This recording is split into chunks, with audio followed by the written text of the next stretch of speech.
Happy Thursday. I'm Tina Jennings. Now, this will be the fourth year the Southern Arizona Independent Film Festival will be coming to Wilcox. To tell us what we can expect this year is Ralph Score, who is joining me. Ralph, thanks so much for being here. Thanks for having me. Well, I know we're saying this is the fourth year. We're going to talk about what's upcoming and exciting, but let's kind of review last year and how last year went.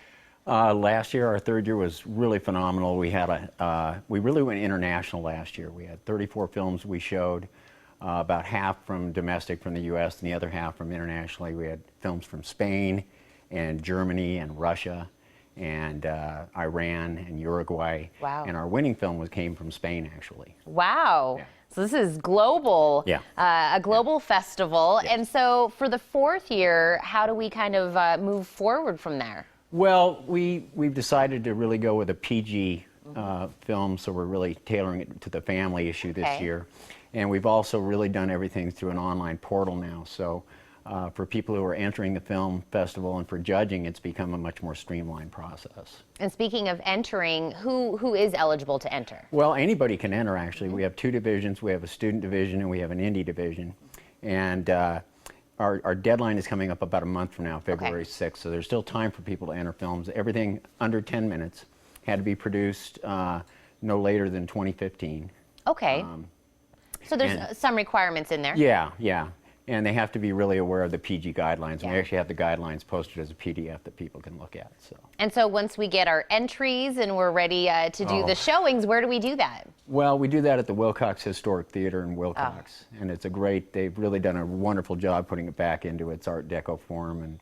And we have a really good time. We had a pretty good turnout last year, and we're looking forward to it again this year. And so we have several screenings once we get to that time. We do two separate screenings. We do a student screening in the afternoon, and then in the evening we do an indie screening followed up by awards. And this year the awards, we're going to be streaming the awards ceremony live on Facebook.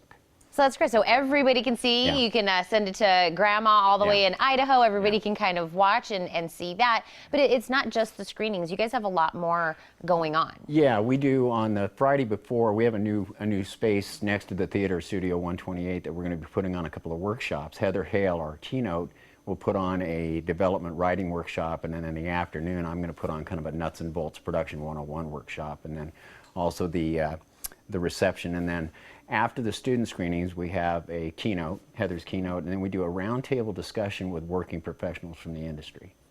So if by chance you don't have a film to submit this year, come do the workshops, listen to the panels, listen to the keynote, maybe take some of those skills, and for maybe year 5 you'll have something to put in there. So I think whether you are a filmmaker or just a film lover, I think that the first day is going to be a really great opportunity for people, and like you said, in a new space.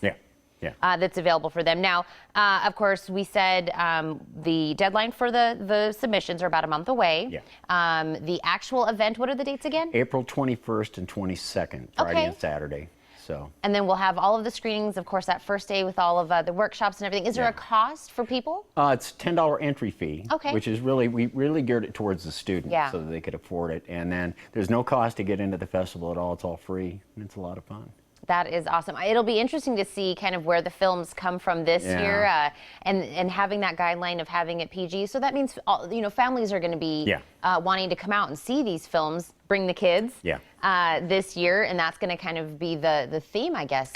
Well, we think of it as we've always wanted to be a family-oriented because the theater itself is very family-oriented, and Wilcox is a small community, so we always bear that in mind.